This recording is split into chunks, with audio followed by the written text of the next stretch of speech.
Okay, children, it's Monday. And so today, after our week last week, where we've been really looking at the skills that we might put into our writing, today we're going to look at how we want to talk about our characters' feelings and how we can show but not tell.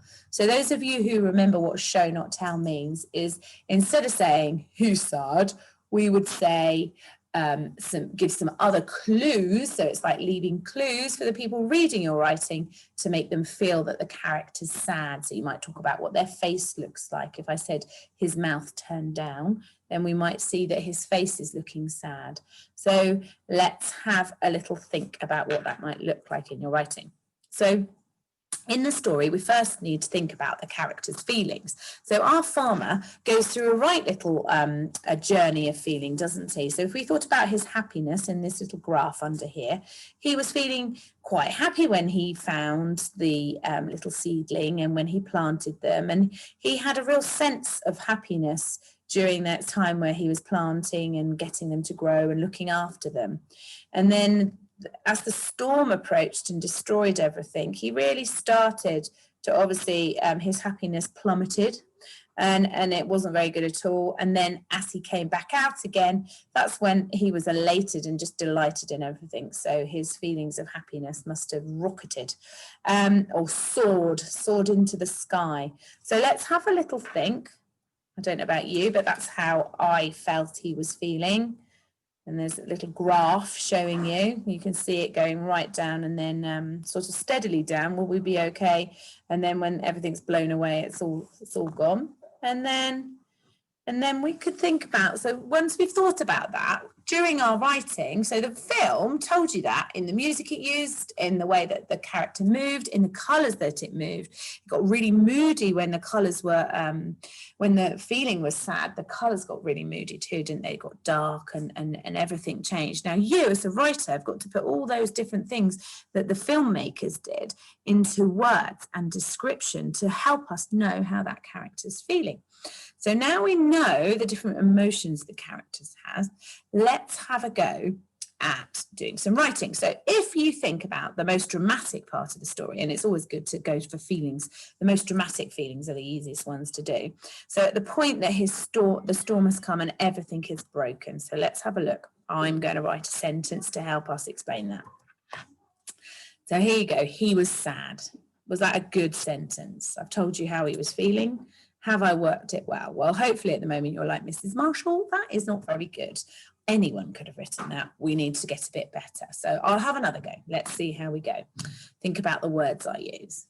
Oh, he was devastated. That was one of our words from last week. And he was probably devastated after this. So that's quite good. It tells us how he's feeling. But Mrs. Marshall, you're telling me we're not meant to be showing. Sorry, we're not meant to be telling. We're meant to be showing. So have I showed you or have I told you? By saying he was devastated, I have told you that he was devastated. So now let's see if I can do a little bit better. And to do that, I need to think about what he might look like to show he was devastated. How might you stand? How would your body be at the point that everything, and in the film, there's a really strong bit where he walks back into the house. How is his body? Is he standing up straight and tall and feeling confident? Or is his body completely bent over? So I'm going to use that idea in the words I use to see if I can show, not tell, how he's feeling. So have a look at this sentence. His shoulders plummeted down. So they dropped down. His shoulders plummeted down. So straight away, I haven't shown you, but I haven't told you, but I might be showing you. Oh, why is his shoulders plummeted down? My shoulders go down when I'm feeling sad or fed up or overwhelmed. I wonder if he is. So there you're thinking that. Let's see the next part of the sentence. And every gust of wind seemed to send icy daggers into his heart. Okay, so I really enjoy being a bit dramatic, so that came out there. So if you imagine that gust of wind, and every gust of wind seemed to send icy daggers into his heart. Okay, so if you've got icy daggers sent into your heart, you're really heartbroken, aren't you? You're disheartened, and those icy daggers are sticking it in there. So hopefully in that sentence, I've told you he's devastated and I've told you he's sad, but not by telling you in words, but by showing you and making you solve the clues for that sentence and to think about how he's feeling.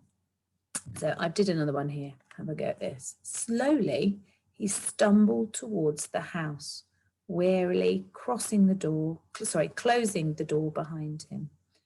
Okay, so I thought really carefully about how he moved, okay? If he's not going to skip happily, if he skipped happily towards the house, then I know he'd be feeling quite different.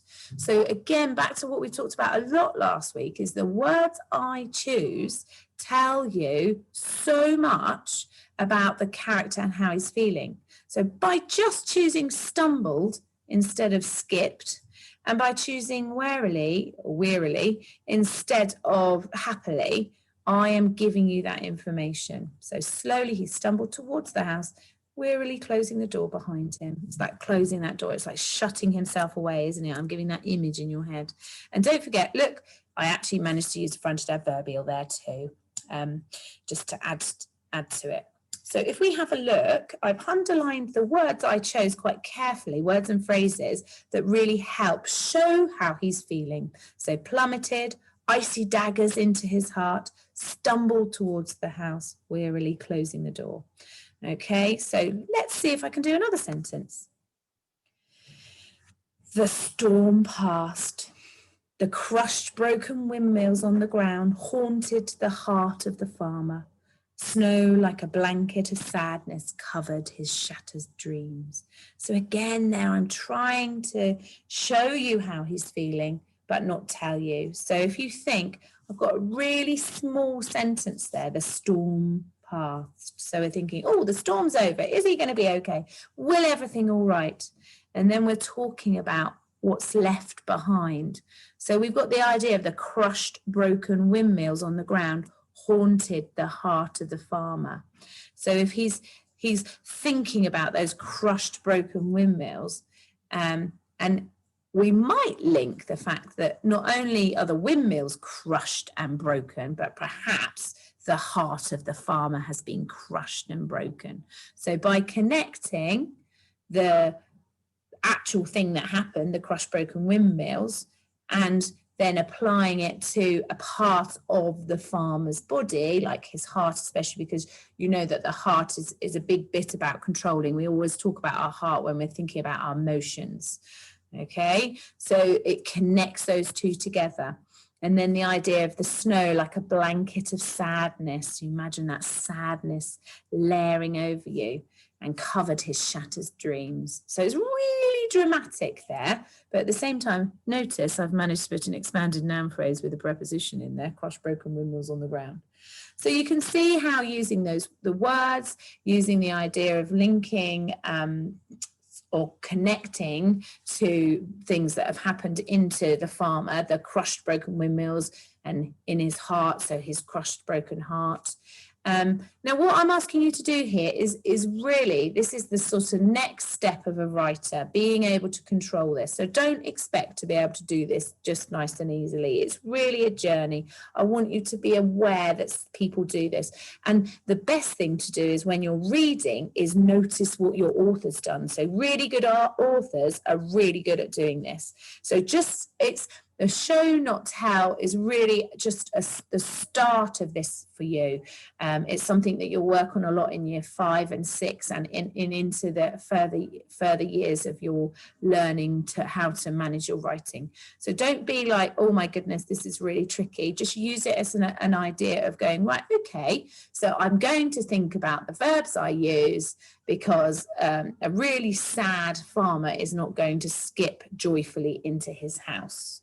Okay, so just think about it like that. Really think about what do you do when you're really sad? What do you do when you're really angry? You know, doors might slam and you might cry out. So think really carefully and try and connect it. So what we're going to do is using this picture. So instead of the dramatic, sad, awful feeling, we're going to look at this picture. And this is the point when he came out and saw all those windmills and he just felt amazing. So use that picture And can you write a paragraph showing, not telling, how the farmer's feeling from the part of the story? And start by thinking about how he was feeling.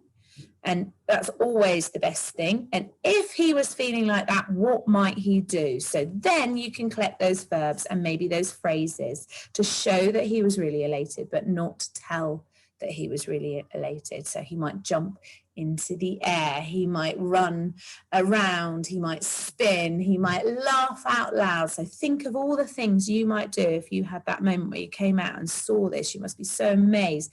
What would you actually physically do if you saw that? Might you gasp? So just think along that, and then put them all together for a little paragraph to end the story with, which will hopefully show, not tell, how that farmer's feeling. So have a good go. Look forward to reading your ideas. Well done, everybody.